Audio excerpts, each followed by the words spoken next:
नमस्कार मित्रांनो. आज आपण स्टार्ट करणार आहे एक नवीन टॉपिक डिव्हिजिबल बाय 6. हा डिव्हिजिबिलिटी टेस्टचा नेक्स्ट टॉपिक आहे. बघा, जसं की इथे आपण पहिल्या जे व्हिडिओ झाले होते त्यात आपण शिकलो होतो डिव्हिजिबल बाय 2, 3, 4 अँड 5चा टॉपिक शिकलो होतो. ठीक आहे.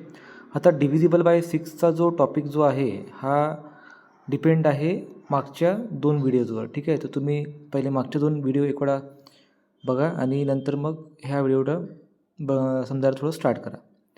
डिव्हिजिबल बाय 6 म्हणजे काय असते की डिव्हिजिबल बाय 6 यासाठी जो एक पर्टिक्युलर नंबर जो आहे, नंबर डिव्हिजिबल बाय 2 अँड 3 म्हणजे 2 आणि 3चा हा डिव्हिजिबल असला पाहिजे. ठीक आहे. 2 आणि 3चा जर डिव्हिजिबल असेल तरच तो नंबर डिव्हिजिबल असणार 6चा. जसं की फॉर एक्झाम्पल इथे घेतला आपण एक क्वेश्चन 816. ओके, 816. आता 816 हा नंबर डिव्हिजिबल बाय 2 आहे का नाही आहे हे चेक करायचं आहे. बघा, डिव्हिजिबल बाय 2साठी रूल काय असतो आपला की लास्टचा डिजिट हा काय असला पाहिजे, 02468 असलं पाहिजे. आता याच्यामध्ये आपल्याकडे हा जो लास्ट डिजिट जो आहे ह्या नंबरचा हा आहे 6. ओके, म्हणजे हा नंबर झाला 2चा डिव्हिजिबल झाला. नंतर डिव्हिजिबल बाय 3साठी आपल्याकडे ह्या डिजिटची सम डिव्हिजिबल बाय 3 असलं पाहिजे. म्हणजे 8 + 1 + 6 यांची सम भेटणार आपल्याला ह्या ठिकाणी 15. आणि हा 15 जो आहे हा 15 डिव्हिजिबल आहे 3चा. म्हणजे हा पूर्णचा पूर्ण नंबर जो आहे हा डिव्हिजिबल आहे 3चा. ठीक आहे. डिव्हिजिबल 3चा आहे म्हणजे हा गिवन नंबर जो आपल्याला दिला हा 816 हा पण डिव्हिजिबल आहे 6चा.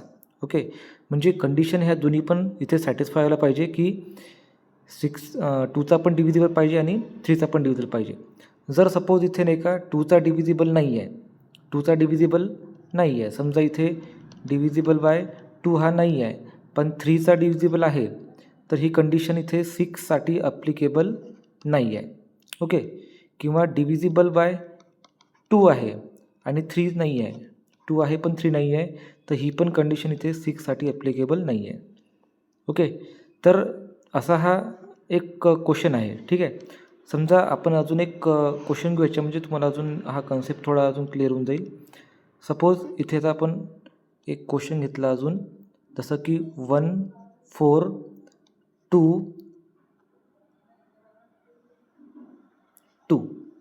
ठीक आहे. आता ह्या नंबर तुम्ही ऑब्झर्व करा. इथे ह्या नंबरमध्ये फर्स्ट रूल काय म्हटलं, इथे डिव्हिजिबल बाय 2. दिलेला नंबर हा 2चा डिव्हिजिबल असला पाहिजे, म्हणजे याचा लास्ट डिजिट जो आहे हा 2 आहे. ठीक आहे, म्हणजे हा 2चा डिव्हिजिबल झाला.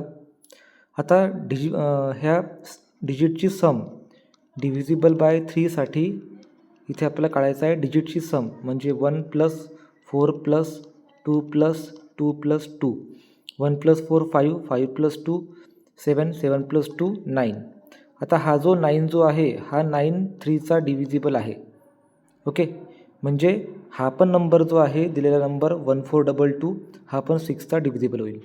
ओके, तर असा हा आपला एक व्हिडिओ होता डिव्हिजिबल बाय 6च्या बद्दल. जर तुम्हाला हा व्हिडिओ आवडला असेल तर प्लीज ह्या व्हिडिओला लाईक, शेअर आणि सबस्क्राईब करायला विसरू नका. आणि ह्या टाईपचे एक्झाम्पल्स तुम्ही प्रॅक्टिस करा, कारण की कॉम्पिटिटिव्ह एक्झामसाठी हा टॉपिक सर्वात इम्पॉर्टंट टॉपिक आहे. ओके, धन्यवाद.